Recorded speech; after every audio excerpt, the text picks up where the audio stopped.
তোমরা যারা দিনের পথে শপথ নিলে আজ, কোরআন হাদিস মেনে চলে করো সকল কাজ।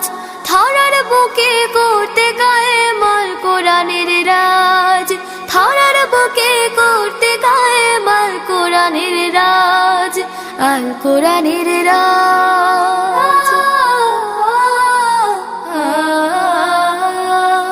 দাওয়াত নিয়ে যাবে যখন মুচকি হাসি হেসো, দিনের ছায়ায় আনতে তার বেশি ভালোবেসো।